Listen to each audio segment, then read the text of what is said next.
여기 그런 채널 아니었나요? 역회 특집 왜 안함? 개패야 니 또래들이 즐겨보는 MG 애니들은 왜 안해주냐? 요즘 구독자 나이들의 꾸덕한 산악에 중독된 나머지 초심을 잃고 너무 메이저한 만화들만 한 것이 아닌가 하면서 반성 많이 했습니다. 그래서 초심을 되찾고자 준비해봤습니다. 연재가 멈추면 작가가 드디어 구속됐구나 하는 생각이 자연스레 드는 만화. 귀여운 그림체 속에 숨겨놓은 베르세르크를 초월한 그로테스크함. 평생 마이너여야만 하는 메이저한 가장 기쁜 심연의 만화. 메이드 인 어비스 바이럴 풍을 읊어보겠나이다. 만화의 명무사 서당캐 페이할꾼 한량종수입니다. 이번 개패 워닝은 장난이 아니라 진심입니다. 해당 작품은 절대 미성년자, 철없는 어른, 심신미약자들이 보아서는 안되는 정말 위험한 작품이라고 생각합니다. 꿈도 희망도 없이 그저 심연의 끝, 나락으로 향하는 인간의 원초적인 호기심을 제어하지 못한 치기 어린 탐구가들의 이야기이오니 귀엽고 동글동글한 그림체에 속아 어비스의 저주에 빠지지 않게 시청시 각별히 주의하시기 바랍니다. 남해 베오르스카게 국가 소속의 오스섬. 이 조그마한 섬 안에는 기원을 알 수 없는 거대한 구멍 어비스가 존재합니다. 이 정체를 알 수 없는 신비로운 빛골 어비스에는 기괴하고 다양한 생물들과 함께 현 인류의 수준으로는 감히 만들어낼 수 없는 신비한 힘을 가진 귀중한 유물들이 잠들어 있기에 사람들은 어비스로의 모험을 멈추지 않죠. 그리고 이런 어비스에 대한 동경을 멈추지 않고 끝없이 도전하는 자들을 우리는 탐구가라고 부릅니다. 그리고 당연히 우리의 주인공 벨체로 보육원의 리코 역시 하얀 호각이 자신의 어머니처럼 위대한 탐구가가 되기 위해 매일같이 열심히 수업 듣고 탐구 활동을 하고 있었죠. 그러던 어느 날 리코는 평소처럼 족밥 사냥터에서 탐구를 하던 중 베네쿠치 나아가 갑자기 습격해와서 목숨을 잃을 뻔했는데 갑자기 나타난 로봇의 도움으로 목숨을 건지게 되죠. 리코는 그 길로 로봇을 주워다가 레그라인을 붙여주고 보육원에 입학시키고 지극정성으로 교육시키죠. 그러던 어느 날 리코의 어머니 라이자의 호각과 봉서가 지상으로 올라오게 되고 리코는 그렇게 어머니가 남긴 나락의 끝에서 기다린다라는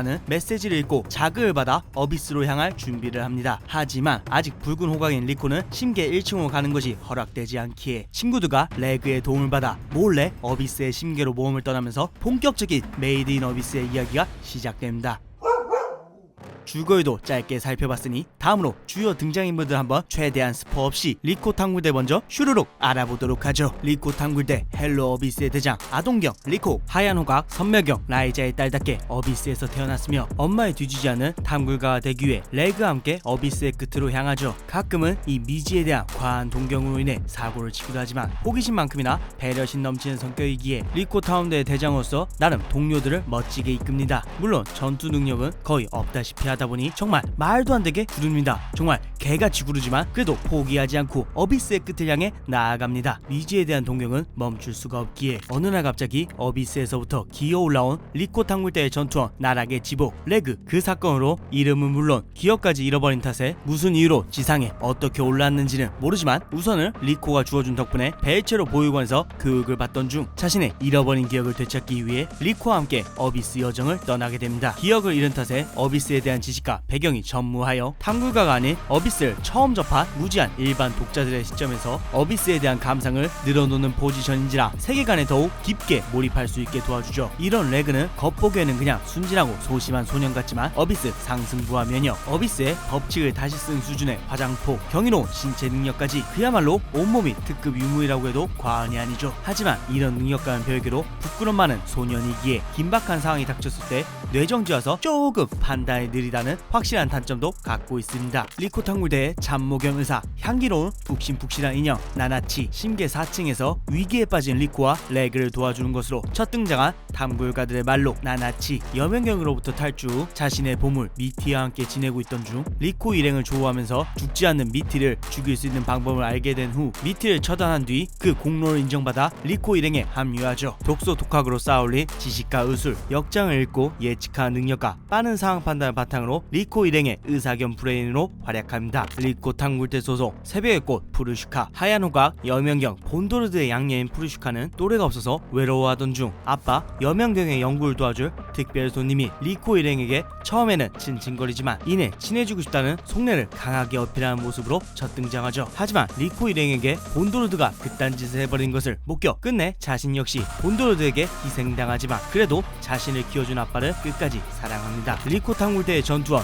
가치의 화신, 말로의 공주 바프타, 심계 6층에서 기억을 잃기 전에 레그를 기억하고 있는 강력한 존재로서 첫 등장합니다. 소스. 태어날 때부터 말로인 그녀의 사명은 단 하나, 어머니의 희생을 통해 연맹해온 놈들을 전멸시키는 것뿐. 물론 이후에는 일생의 사명을 완료하고 리코 탕물대에 털복숭이로 합류. 벨체로 보육원의 지도교사 리더 지르오 하얀호가 오젠이 직접 제자로 들이길 원했으나 거절하고 본인의 의지로 직접 하얀호각 라이자를 스승으로 선택하죠. 현재는 벨체로 보육원에서 지도교사로 일하고 있으며 아이들에게는 리더라고 불리고 있습니다. 현재 달의 호각이지만 그가 선멸경 라이자의 애제자였다는 것과 교육 지도가 아니었으면 검은 호각 정도는 쉽게 달았을 것이라는 주위 평가를 보면 리더 역시 숨겨진 실력자일 것으로 추정됩니다. 항상 인상 쓰고 엄하게 아이들을 훈육하고 있지만 리코를 비롯한 보육원 아이들을 진심으로 사랑하기에 리코와 결국 규칙을 어기고 어비스와 야반도주할 때도 곧장 붙잡을 수 있었지만 리코를 배려하여 떠나갈 수 있게 해주죠. 구동경, 움직이지 않는 오젠, 2m가 넘는 신장,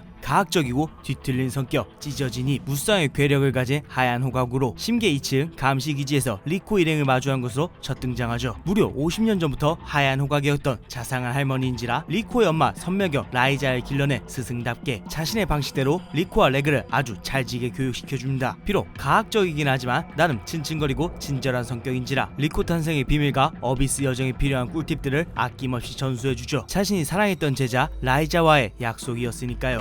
여명경 새벽의 재앙, 오야 본도르드, 심계 6층으로 가기 위해 자신이 머무르고 있는 심계 5층 전성기지에 찾아온 리코 일행을 반갑게 맞아주는 것으로 첫 등장하는 본도르드. 가면으로 철저히 가려놓은 얼굴과 기품 있는 파워슈트, 상대를 배려하는 말투와 신사적인 태도, 기도하는 해골을 연상시키는 하얀 호각을 걸친 본도르드는 어비스 연구, 심연의 새로운 미래를 연구하기 위해 자기 딸아이와 오순도순 열심히 일하고 있었을 뿐인데 갑자기 길 뚫어달라는 깡패같은 리코 일행에 의해 자신이 아끼던 슈트도 개박살이 나는 곤욕을 겪지만 아이들을 워낙 좋아하기에 못 이긴 척 끝내 6층으로 가는 길을 열어줍니다. 다음 2000년을 향해 나아가고자 하는 여명을 보기 위해서 말이죠. 리코 여행의 이유, 오젠의 제자 리코 엄마 라이자, 금발의 작고 여린 체격과는 상반된 그녀의 이명은 선면의 라이자로 어비스의 목소리 하얀 호각입니다. 이 이야기의 마지막을 장식할 수밖에 없을 정도로 라이자의 생사 유무, 라이자 레그의 관계 등등 가장 많은 떡밥을 쥐고 있는 존재로 과연 어비스의 끝에서 그녀가 기다리고 있을지, 그것을 알기 위해 독자들 역시 어비스의 심연에서 빠져나오지 못하고 기다리고 있죠. 이외에도 어비스에는 심연의 매력을 듬뿍 담아내 말로와 닌겐들이 많지만 스포가 될 수 있으니 등장인물 소개는 여기서 컷.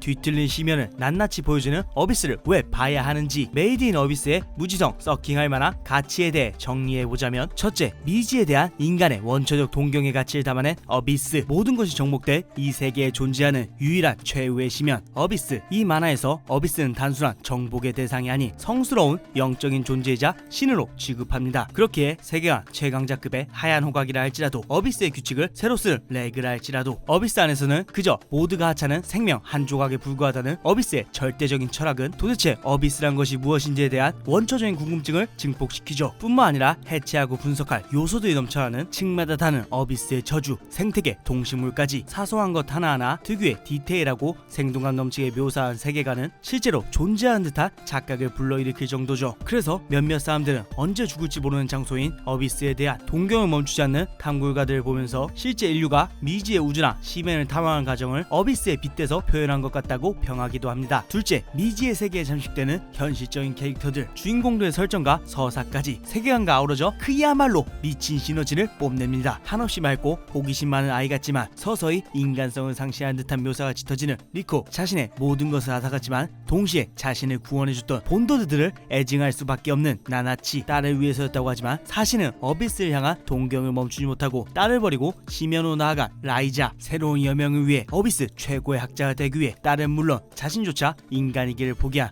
본도르드. 이처럼 전부 다 은연중에 어비스에 잠식된 듯 그 누구 하나 일반 세계에서의 상식과는 거리가 먼 행동들을 초연하게 실행하며 더 깊은 심연으로 발을 옮기는데, 이 과정 속에서 저마다의 목적의식과 기구한 서사들을 일반적인 선악구도의 대립이 아닌 그저 어비스에 대한 막연한 기대감과 생존을 위해 투쟁하는 모습을 부각시킨 덕분에 보다 캐릭터들을 입체적으로 느낄 수 있죠. 마지막으로 푹신푹신한 인연 나나치 쫙쫙하세요.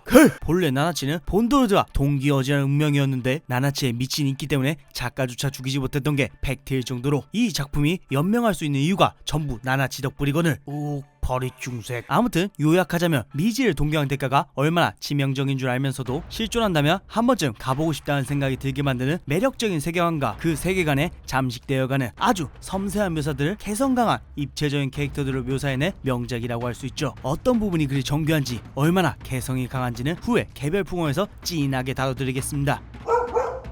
이런 장점들과 더불어 귀엽고 깜찍한 작화를 자랑하는 어비스를 도저히 서킹할 수 없게 만드는 평가절하 가치들 역시 한번 정리해보자면, 첫째, 감성적인 작화 속에 숨겨놓은 그로테스크한 연출. 작가인 츠쿠시 아키토가 일러스트레이터 출신이다 보니 그림도 잘 그리는데 또 여자 작가라고 오해할 만큼 동화풍의 따스하고 감각적인 디자인의 캐릭터를 그리는데 특화되어 있습니다. 그래서 아이도 볼 수 있는 귀여운 모험극인 줄 알고 입문했던 킹반인들이 아무렇지 않게 신체가 터져나간 모습에 정신줄을 놓고 관우처럼 울부짖다 하차하는 경우가 부지기수였죠. 더하여 잔혹한 연출의 대상이 주로 어리다 보니 베르세르크보다 잔인하다고 평하는 분들도 많았습니다. 둘째, 극하고 치닫는 가학적인 캐릭터 학대. 구독자 나들에게 좋은 만화를 리뷰해드리기 위해 잔인한 것도 작품성만 좋으면 아무렇지 않게 보는 수준인데도 불구하고 메인어는 눈 뜨고 보기 힘들 정도로 정말 힘들었습니다. 그 이유는 보통의 만화나 영화에서는 금기시되는 어린 연령대의 캐릭터들 대상으로도 가학적인 연출을 아무렇지 않게 시전하기 때문인데요. 실험체로 쓰고 신체가 녹아내리고 터지고 훼손하는 연출들이 캐릭터들 특유의 안타깝고 처절한 서사와 어우러지면서 망가지는 과정을 너무나도 생생하게 묘사하는 수준이 점점 심해지는 탓에 중도 하차는 안 할 수가 없죠. 셋째, 호불호 갈리는 작가 취향. 사실 이 부분 때문에 영상 만들 때도 고민을 많이 했나이다. 결론부터 말하자면 작가가 미친놈입니다. 메이너에 나오는 캐릭터들은 대다수가 상당히 어립니다. 그런데 이런 캐릭터들을 가지고 SM, 수인, 오토코노코 등 음지에서나 나올 법한 변태적 속성과 묘사를 아무렇지 않게 진득하게 묘사합니다. 그래서 잔혹한 것과는 별개로 이런 부분이 역하다고 하여 하차하신 분들도 많고, 어비스의 높은 작품성과는 별개로 비판받고 있기에 해당 만화를 양지에서 추천할 때 따가운 눈초리를 받게 만드는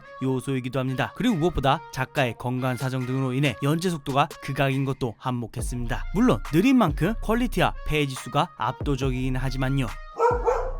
이런 작품성을 두고도 경고를 할 수밖에 없는 극악의 호불호를 자랑하는 메이드 인 어비스 풍월 역시 맛보기라 할지라도 Q&A 빼먹을 수는 없죠. 이런 게 취향이신 건가요? 역해 뽕빨물로 조회수 낭낭하게 빨아먹는 뻔뻔함으로 무장한 서당 개패라 할지라도 명색이 애니 유튜브 채널입니다. 비록 취향이 아니라고 할지라도 봐야 하는 것은 봅니다. 아무리 킹바인드에 엮였다고 손가락질하더라도 이만큼 참신한 소재, 치밀한 세계관, 확실한 주제의식을 가진 수준의 작품은 요 근래에는 던전반 말고는 본 적이 없습니다. 그러니 봐야지요. 그리고 리뷰해야지요. 그것이 애니 유튜버니까. 그래서 이런 게 취향이냐고.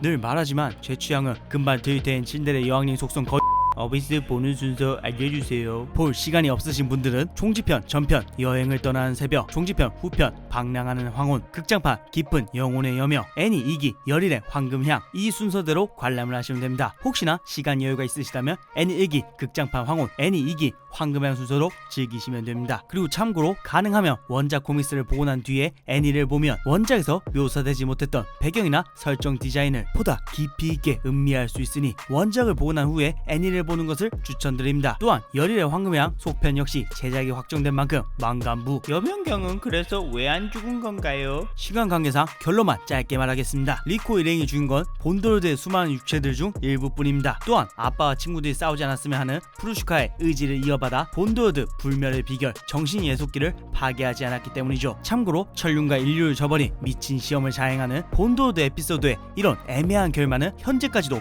메이너의 큰 비판점으로 평가받고 있습니다. 남은 떡밥 정리해줘요. 정리가 힘들 정도로 떡밥들이 넘쳐 흐르므로 메인 스토리 떡밥만 정리해드리자면, 메시지를 보낸 건 과연 라이자가 맞는가? 지금의 복선들이 말한 것은 결국 리코의 죽음인가? 레그와 라이자는 어떤 관계인가? 라이자의 봉소에 그려진 레그로 추정됐던 그것은 무엇인가? 이 정도만 정리해보죠. 어비스는 괴작 5할 명작, 메이너는 부정할 수 없는 명작입니다. 설령 모든 떡밥 회수에 실패한다 하더라도 어비스 심연의 끝에 있는 것은 무엇인가? 그 끝에 있는 것은 과연 라이자가 맞을 것인가? 그리고 나락의 지고 레그의 정체는 무엇인가? 이 정도 메인 떡밥 회수만 하더라도 명작 소리 듣기에는 부족함이 없죠. 왜 흔한 사물부터 사소한 조연에 이르기까지 하나하나 작가의 의도가 묻어나지 않는 것이 없는 어비스이기에 이미 명작의 반열에 올랐다고 생각합니다. 츠쿠시 아키히토의 말 많은 명작 다크 판타지 메이드 인 어비스. 아직 채 성장하지 않는 아이들 대상으로 진행되는 기이할 정도로 고어하고 그로테스크한 연출과 서사로 베르세르크를 12세 이용가로 만드는 호불호 갈리는 만화 메이너. 하지만 진정한 탐구가라면 그 끝에 있는 것이 설령 죽음이라 할지라도 그 가치를 인정받기 위해 나아가는 법이죠. 그러니 용기 있는 탐구가 분들께서는 한 번쯤 어비스에 도전해 보시길 바라면서 오늘 풍월 마치겠습니다. 이상 소담캐피였습니다.